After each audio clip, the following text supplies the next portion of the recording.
Nancy n'avait jamais imaginé que sa vie basculerait à cause d'une simple porte ouverte.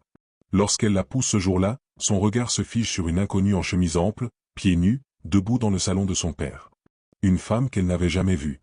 Une femme qui n'aurait jamais dû être là. « Qui es-tu » lâche Nancy d'un ton sec.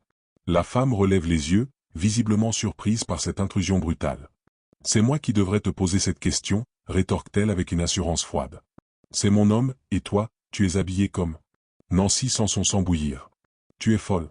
Espèce de petite. » Elle s'avance d'un pas. « Mon père couche avec toi, et tu penses que tu peux me tourner le dos ?»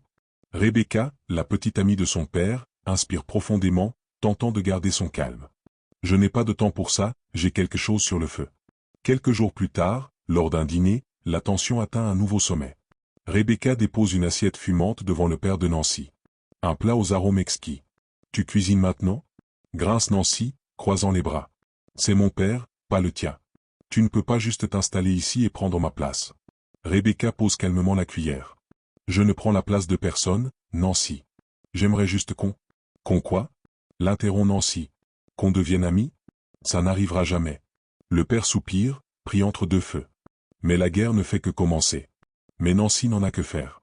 Cette femme est une menace. Et elle n'a aucune intention de la laisser prendre la place qui lui revient. Point le destin les pousse à un affrontement encore plus grand lorsqu'elle découvre qu'elle participe au même concours culinaire, un événement prestigieux réservé aux passionnés de gastronomie. Nancy voit immédiatement cela comme une déclaration de guerre. Elle ne gagnera pas. C'est une compétition entre elle et moi. De son côté, Rebecca ne veut pas jouer à ce jeu. Je veux juste montrer ce dont je suis capable, répond-elle sobrement. Mais Nancy n'entend pas raison. À l'école, elle cherche à frapper là où ça fait mal. Mon père ne t'épousera jamais, crache-t-elle en fixant Rebecca. Tu n'es rien pour lui. Ce n'est pas une compétition, Nancy. Nous pouvons essayer de nous entendre. Jamais. Lorsque le père apprend que les deux femmes de sa vie s'affronteront dans cette compétition, il se retrouve face à une décision déchirante. Qui va-t-il soutenir ? Papa, tu viens me voir, pas elle, exige Nancy. Mais Rebecca espère aussi un signe de soutien. Finalement, il refuse de choisir. Je serai là pour vous deux. Mais pour Nancy, ce n'est pas suffisant.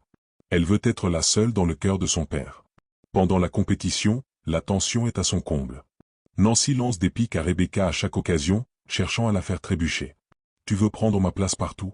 Dans cette cuisine ? Dans la vie de mon père ? Mais tu n'y arriveras pas. Rebecca relève la tête, fatiguée de ces accusations constantes. Nancy, personne ne peut remplacer une mère ou une fille. Ton père m'aime, mais il t'aime aussi. Ces mots résonnent comme une claque. Pour la première fois, Nancy perçoit une vérité qu'elle refusait d'accepter. Son père intervient enfin. Rebecca fait partie de ma vie. Mais personne ne pourra jamais prendre ta place. Un silence lourd s'abat sur Nancy.